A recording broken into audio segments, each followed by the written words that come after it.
Welcome, ladies and gentlemen, to the Docsports Triple Play Show. I am Griffin Murphy. Besides me is Doug Upstone, and we are Doc Sports. Today, we will be covering the NL Eastern Division. In this show, we will be giving out free plays, team overviews, game props, series futures, and we will end this show off with our best bet. Performance-wise, Doug, how have you been doing last week, man? How did it end up? How did the series go? On the show, I went 2-1. I did miss my series play, but went 2-1. So that was a bounce back from 1-2 the last few. So yeah, so 2 out of 3 winning weeks. But I thought I was happy with what I did, but I know you did a lot better, Griffin. So let me know. Yeah, man, I'm coming off a 3-0 sweep, including that best bet winner last week. I gave out the over with the Angels game. That ended up cashing in a 9-3 final. It was over 9.5.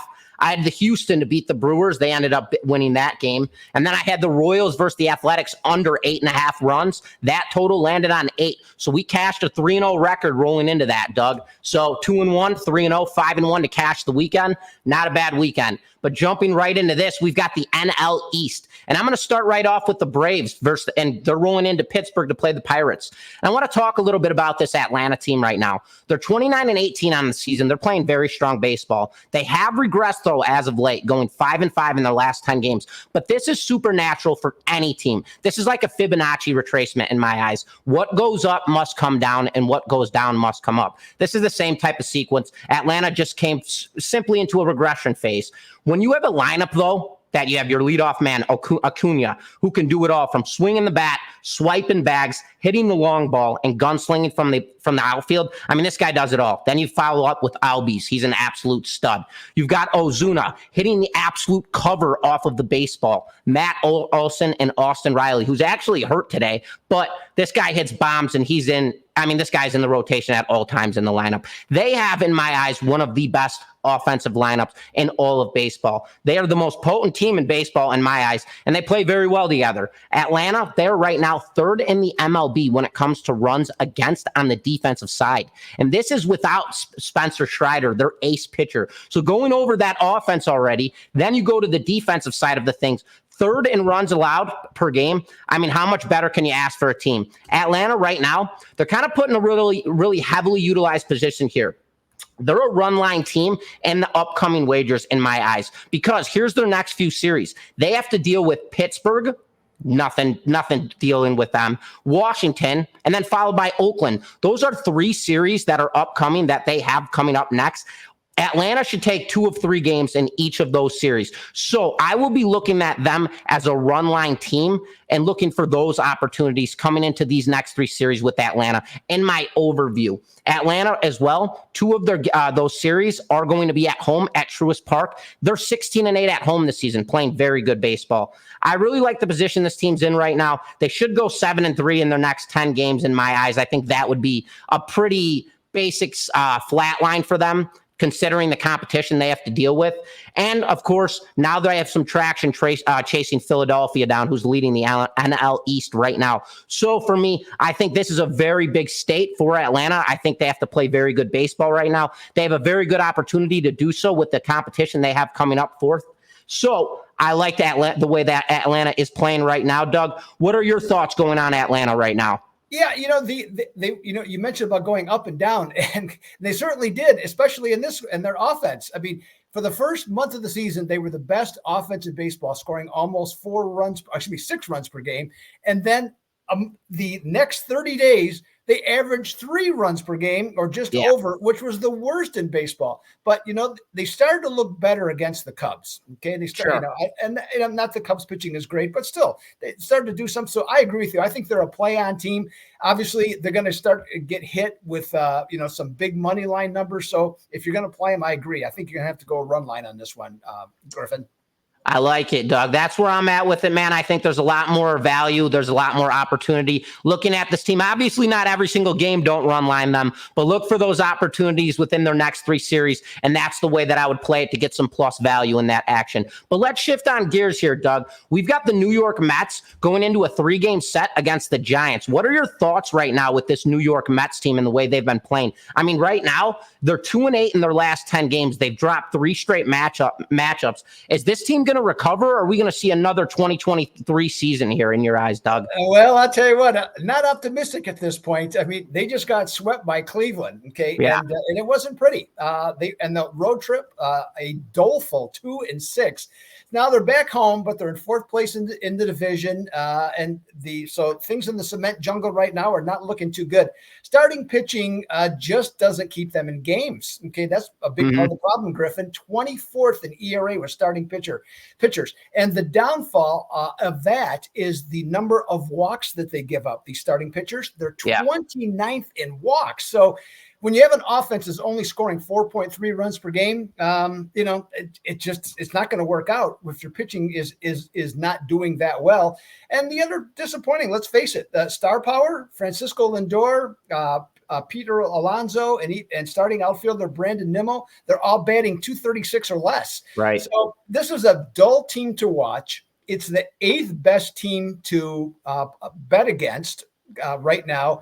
And in this one, now tonight, they're playing, or they open up a series against San Francisco as minus 150 favorites. Well, you know what? I think the Giants are the better team at the moment, and I think they're playing better baseball. So it's just as an opinion on the Mets, just in general, I'm going to say that they end up losing to the Giants on Friday night. I'm not going to disagree with you, Doug. I looked at that game earlier. That was going to be one of my premium picks. I just don't understand the value here. The Mets, they're just not playing good baseball right now. We already gave them an entire year last year to see how this team was going to play. As you mentioned, all the star power is there. The lineup is there. The offense is there. They're just not putting it together chemistry-wise. They're just not falling into place. They're kind of like a Toronto Blue Jays team right now that has all the talent to do so. They're just not executing. So right now, I am risk off with this Mets team. I am not playing with them right now. But I want to shift gears right on over to this matchup between the Philadelphia Phillies and the Colorado Rockies. The Phillies, Doug, I got to tell you, man, 37-14 on the season, playing better baseball than anybody in the bigs. Their starting pitching rotation, I don't know who the ace is anymore. The big name is Zach Wheeler, of course, but you've got Christopher Sanchez. He's getting the start tonight. This guy's pitching tremendous. Originally, their ace was Aaron Nola, who was absolutely outstanding. Ranger Suarez, better pitcher than anybody in the bigs right now. So where do you go with this rotation? They are absolutely stacked loaded. And then you look at their overview on how this team's been playing as of late. Well, they're 9-1 in their last 10 games. They've won 6 games in a row. They're 15-6 on the road. Not to get all analytical on you guys, but these numbers are incredible. I have to break them down. 22-8 at home, 24-7 during night games, and 13-7 during day games. It does not get much better than that, the way this team is playing baseball right now. Behind these ridiculous pitching rotations is the strongest offense in all of baseball. They are currently leading the MLB when it comes to runs produced per game, averaging 5.4 runs. Backtracking, they have no issues when who they're playing regardless. They just swept Washington, and then they came off a follow-up sweep against the Texas Rangers. So now their schedule gets even easier. They're dealing with Colorado and San Francisco. This will be a 6-game road set. So this is something to keep in mind. But as I mentioned, as I got all analytical with everybody, they're 15-6 on the road as it is to begin with. So they're going in against a team like Colorado as one of the worst pitching rotations in all of baseball. So I'd expect them to take 2 of 3 out of that. And then they roll into San Francisco, who just can't hit the baseball, plain and simple. And I would expect them to take 2 to 3 of that as well. I would not be surprised if we also get a sweep from the Colorado aspect. So I don't see any of these two teams or this team slowing down anytime soon. I do not see the Colorado Rockies taking any games from them. If they do, maybe one. San Francisco potentially maybe taking a game from them right now. Philadelphia is in full momentum. They're playing real baseball right now. So I'm actually going to give a free pick in this matchup. And it's going to be take Philly here on the run line at a minus 140 line in tonight's matchup against the Colorado Rockies with Sanchez on the bump. Doug, what are your thoughts on this team right now?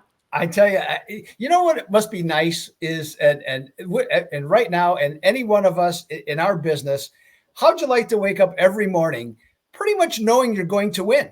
Okay. I mean, you have 100% belief that you're going to win. I mean, that's what a wonderful feeling that is. You know, I'm going to just change it up a little bit. I mean, you said everything there is to say about how wonderful they are, and it's deserving. if I'm going to say, if there's anything, well, one thing, I do have a little bit of trepidation about the going to Colorado, and it's only, and that's not because of the Rockies. It's just because it's at Coors Field. I mean, it's such a weird place. So if something happened, if the Rockies for whatever reason would take the series, I can't say I'd be shocked, but it just because of what the deal is here. Here's something else. There are two things that let's just say, looking down the line, it's not right now, it doesn't appear, but their bullpen is 21st in run prevention. So that's a little tedious, especially with some run line action. And here's something besides the fact that at 37-14, as Griffin mentioned, that's their best record. Well, actually, it was after 50 games, but you get the point. That was their best record ever in history to start the season. Here's the thing, though. Of their first 51 games, they now have played 48 straight games against teams with losing records. It's going to be 51 for sure. This series, you still have to win those games. Okay. No question about it. But I mean, they have capitalized on something that's in their favor.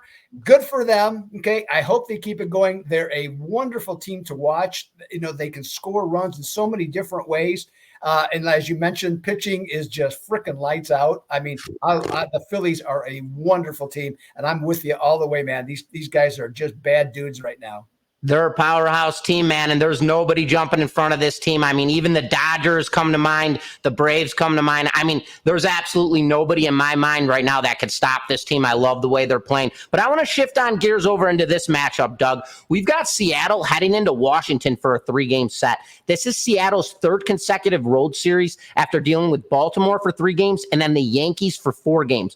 But now they have to open up game 1 against Washington's ace, and that's Mackenzie Gore. Washington, they're cold right now, man. They're 2-8 in their last 10 games. They've dropped 2 consecutive matchups.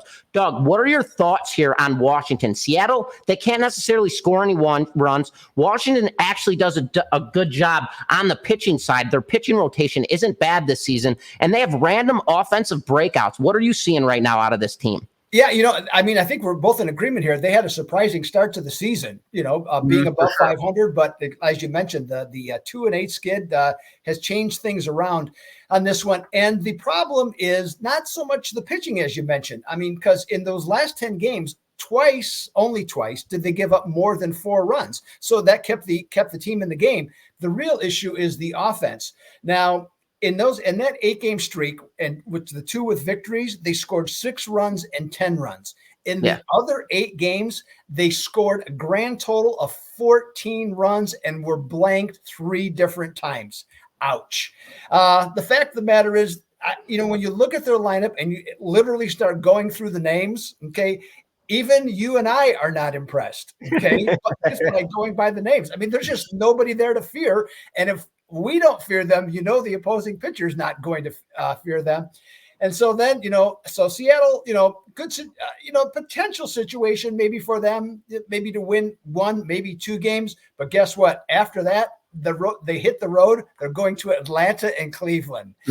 I think that this losing trend is going to continue here for Washington. Griffin, what are your thoughts on the Nats? Yeah, man, I'm going to agree with you here, Doug. I mean, I think this is actually a perfect situation for them, considering the fact that both of these teams are offensive struggles right now, and you do get Mackenzie Gore on the bump tonight, which could set you in stone to actually win the first game of the series, which that is their ace. And on the other side, you just have to hope for one of those offensive breakouts from the Nationals right now, because Seattle is just not scoring runs. So this is a good series for both teams right now, and it's kind of a must-win situation for both teams right now. So I'm not going to back anybody in this one. I am going to have total plays. I actually do have a first 5 position on this play, in this matchup. So I'm not going to go much deeper than that, but I do want to shift gears and talk about a team who's actually starting to spark a little bit, and that's the Miami Marlins rolling into Arizona to play the D-backs. Miami,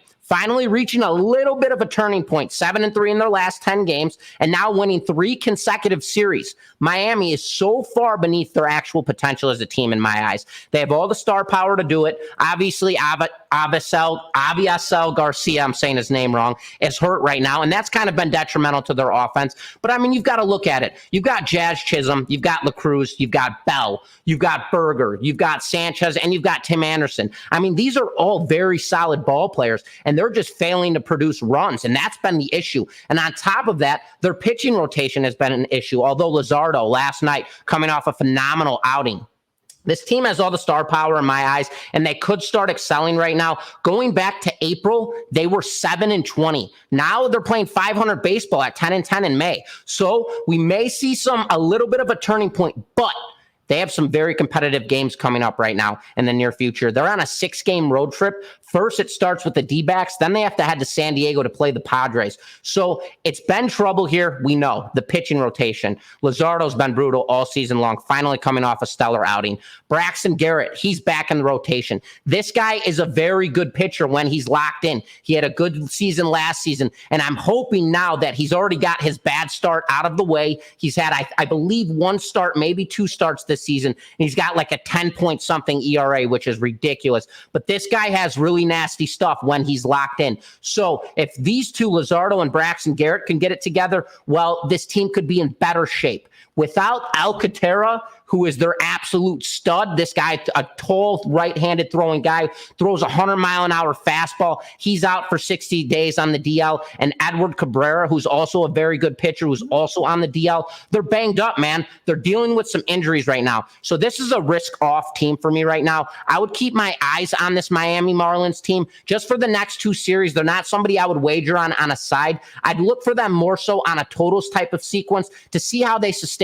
Because right now, as I mentioned, 7-3 in their last 10 games. They're playing good baseball, but they have 2 very difficult series coming up. So you want to see how they play against these teams. And if they could sustain and play solid baseball, well, then we could start considering actually wagering on them as a wholesome. But right now, Doug, I think it's just a little too early for me to start putting my money on the Marlins. What are your thoughts, brother? Yeah, I have to agree. I mean, there's positive signs, and what this is how they're playing right now. I think what it's telling me is that they're not as bad as what they were, and they're probably and likely they're not as good as what they've been playing. So sure. They're still going to be a mediocre team. I don't see having a chance, and heck, to get to 500 this year. Here's one concerning factor to me. Well, actually, there's 2, but one in particular is one of the things that I follow closely is how teams perform in certain situations in terms of runs scored and runs allowed. And so what I mean by that is in games decided by 2 or more runs. And I mentioned this to Griffin, as a matter of fact, yesterday when we were talking. And teams that win by 2 or more runs consistently means that they're hitting and they're getting pitching. If it's the opposite, it means exactly that. You're not hitting and you're not pitching. Right now, the Marlins are 9-29 in games decided by 2 runs or more. So, boy, it's gonna take more than a 7-3 record to get me going to where I want to look at this team, even on the run line. As a run line underdog, I'm just not sold at all on this one, Griffin. Yeah, Doug, when you broke that down to me yesterday on the phone, I was jaw dropped. I was 9-29 against the run line. I mean, if you want to talk about profit, I mean, come on, attack them. But now they're 7-3 in their last 10 games, so it's kind of like, all right, let's chill off for a second. Let's see if these boys come back. But let's jump right into game props, Doug. I'll take the lead on this one, and I'm going to go into my game prop, and everybody knows I love that first inning jolt, the Yerfy Nerfy. Nerfy means no runs first inning. Yerfy means yes runs first inning. So I have a free game prop for you guys right now, as well as so going into this, we have the Houston Astros rolling into Oakland to play the Athletics. Houston finally barreling up the baseball on the offensive side. They are 7-3 in their last 10 games. Verlander, he's getting in the start where he's coming off an outing where he went 4 innings, allowing 4 hits, 4 runs, and 1 home run against the Milwaukee Brewers. For Oakland, they do everything wrong as a team offensively besides one thing. They can hit the long ball. They're fourth in the MLB when it comes to the long ball. And then for them, backed up on their defensive side, they've got Ross Stripling on the bump. Stripling right now, 1-8 on the season with a 5.29 ERA. Houston is going to want to score early in this game, especially backing up their veteran pitcher with Justin Verlander and coming off a loss. So in my eyes, this is a Yurfie play. Both of these teams are going to want to jump on this early and get an early lead. Houston, they're going to want to back up their veteran Verlander, and then Ross Stripling has been a mess all season long, and Houston is finally hitting the ball. So my free play rolling at you guys will be taking the Yurfie. Yes runs first inning between the Houston Astros and the Oakland Athletics. Doug, what's your game prop or player prop you've got rolling over there, brother? By the way, I do like that one. I definitely do. My man. So you got some good stuff going. The last 2 days, the Giants bullpen has worked 14 2/3 innings. Now, yesterday was a bullpen game. Okay, so that adds to it. But that was their choice against Pittsburgh. But this group needs a break. And tonight, Kyle Harrison is the starting pitcher for San Francisco, and he's pitched 6 innings in 3 of his 5 road games this season.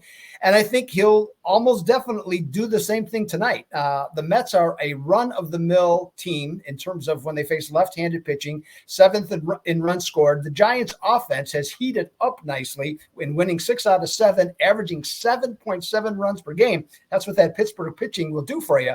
So I think in this situation, that could really help Harrison and the bullpen out in this case. Now, if Harrison comes in and just stinks it up right from the start, well, I think he's going to end up taking one for the team in this one, to where he's going to have to get 6 innings just to, unless he is absolutely, just horrible beyond belief.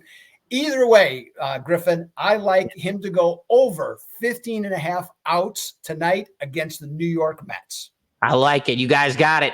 Over 15.5 outs against the New York Mets. Doug, let's jump into our series predictions here, and I'll lead this one off. We've got Toronto at Detroit right now. So right now I'm looking at this series. Toronto, they're at a do-or-die point, as we just mentioned. Bo and Vladdy, these 2 guys are going to be on the market by deadline if this team can't pull it together. So Toronto, they've pulled all the stops. They're going all in here. They already lead the series 1-0. Today they have Alek Manoah on the bump. He is desperate to get his career back on track. This guy has been all over the map. At one point, he was their ace, an absolute stud pitcher, got shelled, had a brutal season, got sent to AAA, got his stuff back together, brought back up to the bigs, can't figure it out, finally coming off, I believe, a solid outing. So he's in a desperate situation right now to pull off a nice outing. Tomorrow, Jose Barros will get the start. And we already know what this offense is capable of doing with this Toronto Blue Jays team. They're very potent offense if everybody can get it together with Bichette,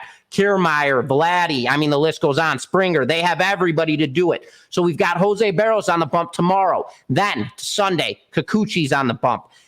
Toronto edges heavily in this whole series when it comes to pitching matchups. And as I continuously mention about this offense, their star power is there. Their dominant is there. They just have to execute. So my free play for the series prediction will be to take the Toronto Blue Jays to win the series at a fair value -115 line. Doug, what are your thoughts, and who's your series prediction, my guy?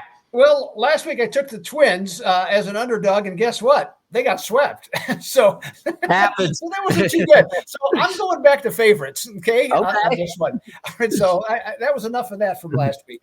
Last week, Griffin broke down Houston, and he had them winning, and this team is on the rise, and they beat the Brewers. But so what do? They turn around, they play the Angels, the lowly Angels, and they lose the series to them. So, it kind of makes your face kind of go, I'm not really sure how this is all going to work out. So now they're heading to Oakland, which Griffin mentioned, and another aspect here. And you know what? Going the Memorial Day weekend, who would have guessed that Houston would have a 3-game lead over Oakland in the standings? I certainly would not have guessed that. But here we are. As he mentioned, Justin Verlander goes first for the Astros in the opener, and he's not close to being the dominating hurler that this Hall of Famer was for most of his career, but he's going up the number 27 offense, okay, in the A. So I think that works for him. Middle game, I think, is trickier. Spencer Arrighetti against JP Sears. I could see that one going either way. Sears is the better starter. So maybe Oakland could win that one. But Sunday, I don't know. This one looks all Houston to me. You got, I won't say this right, but Ronel Blanco going. He's coming off. He's coming off suspension. He's 4-0 with a 2.09 ERA, and I think he contains the A's bats, and the Astros take this one and the series. Yeah, it's a bigger number at -210, but you know what? I think they're just going to get it done. And the one thing always remember, when you take big numbers, they only matter if you lose. So Houston. I love it. There you guys have it. Houston winning the series -210 from Doug. Doug, what do you have going on over at the website right now? How's your performance been? I am been very happy with how things have been going, Griffin. Right now, I have a 6-unit best bet going tonight in baseball, part of 2 plays for just $30. And I've won 4 straight in baseball, and I'm on a 72% run, on the Diamonds. So things have been really heating up nicely there. Let's see here. I had a winner last night in the NBA, so I'm looking to make it another winner in the NBA tonight with Game 2 of the Western Finals. In the NHL, the Eastern Finals are back, and I'm stepping up a little bit. Not quite a best bet, but I'm going to a 4-unit play for Game 2 in that one. And in Major League Baseball props, I just continue to do well. Current run since mid-April, 63%. Since December, 60%. So rock solid, right down the line on that. And so tonight I got another MLB prop looking to deliver. I had Zach Wheeler to get the win last night. And so I'm looking to make it 2 in a row with that and continue the streak that I've been on. So things are going well, Griffin. And I also know they're going very well for you. Yes, sir, they are. Yesterday was a good day for me. I actually swept across all sports. I want to say I went 5-0. I went 2-0 yesterday in baseball. I had the Yankees run line plus 145. Cashed that one. They won 5-0. I had the Padres on the money line. We won that one 6-4. I'm 4-1 in my last 5 NBA postseason selections, including a 6-unit best bet winner last night with Boston. I am currently 3-0 when it comes to plays rated 5 units or higher in the postseason. So we are cashing tickets right now across NBA. Soccer, thrashing record. I'm 18-10 in my last 28 plays. And WNBA off to a real hot start. 7-3 in my last 10, up over $1,500 on the season. Cashed a nice 4-0 record in my first 5, or my first, you guys know my game props. You guys know I love my first inning game props. I'm currently on a 4-0 run. So cashed another one of those yesterday, and then a nice 2-0 run in the NHL after cashing Edmonton last night on that plus 115 line. So tonight, I have a 5-unit best bet. That play goes off at 6:50 p.m. Eastern time. That's tailed by a 2-unit best bet. I also have one of my first inning game props, and that is the same game that will be correlating with my 5-unit best bet. So I have a 5-unit best bet inside of that game, as well as a 7-unit best bet in the first inning.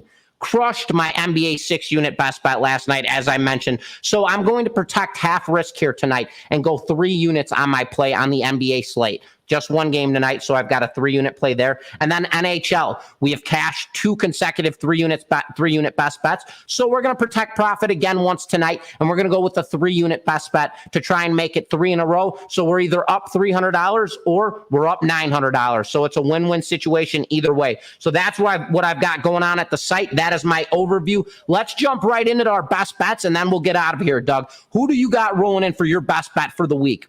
Well, I'm going with interdivision, or got the wrong thing. Non-conference. There we go. That's the one I'm just going to go. Okay. Boston and Milwaukee. Milwaukee remains in first place in the NL Central, even though they've lost 6 of the last 10. Boston isn't much better. They're only 5-5 in their last 10, but I'll tell you what, this team's going to come home confident. They just swept the Rays. And to let you know how big a deal that is, before this series, they had lost 15 of 17 in Tampa. Okay, so that they have to feel really good about themselves. On paper, pitching matchup looks pretty good. Bryce Wilson, 2.20 ERA in his last 6 starts for the Brewers. Both Sox are going to use Cutter Crawford, which, by the way, is my favorite name in baseball.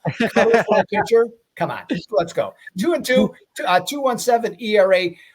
Milwaukee's pretty careful with Wilson. I just they don't trust him to go through the lineup constantly. So 1 or 2 times through the lineup, he has not pitched 5 innings in 4 of his half dozen starts in this one. So I'm looking to play against a team like the Brewers at plus 100 or higher. That is a National League team that scores 4.5 or more runs per game against a team with a solid bullpen like Boston has, starting a pitcher who has given up 2 earned runs or less in his last 2 starts. Teams like Milwaukee, Griffin in this exact situation are a lousy 12-53 since 2000. Give me Boston minus the 125 for my best bet on the show. Griffin, take it away. Yep, you got it, brother. And I'm jumping right into my best bet, and it's already a game that I broke down for you guys, and that's going to be take Philadelphia run line against Colorado tonight. Philadelphia is 17-3 in the month of May. You guys already got my breakdown on them. Colorado's an absolute mess. Their pitching isn't good. Their hitting isn't good. And Philadelphia is playing better baseball than anybody right now. So, again, my best bet will be in tonight's matchup. Philadelphia Phillies run line. That is my best bet. And we're going to be closing out here. And I just want to thank everybody for tuning into the Doc Sports Triple Play Show. I always enjoy chopping up some baseball with my good buddy, Doug Upstone. Across the screen, looking to cash a massive weekend, and it starts tonight. Doug, do you have any last remarks before we head out? I will. You know what? I'm just looking to go, and everybody's saying, "Hey, Doug, why are you wearing that goofy shirt?" Okay, well, I'll tell you why. Okay, it's summertime, right? We're in Memorial Day weekend now. It's been summer in Phoenix for a long time, but the thing is that I have worn Hawaiian shirts literally my entire adult life. And if anybody, not that anybody's going to remember this, I know Griffin, you wouldn't know this, but it's interesting to me that. But like 20 years ago, when I was really first starting to get into this, and when people would go into forums and comment and talk, that was a big deal back then. I was Mr. Hawaii, okay, back then. And so I'm keeping that baby alive. And so looking to cash a bunch of tickets and wear ugly shirts. So I'm good to go. I love it, my man. And don't be surprised if next week I come on with Hawaiian shirt myself. I love the style, brother. But just so everybody, we appreciate you guys all tuning into the show. I'm Griffin Murphy. This is Doug Upstone, and this is the Doc Sports Triple Play Show. We will see you guys next week. Take care.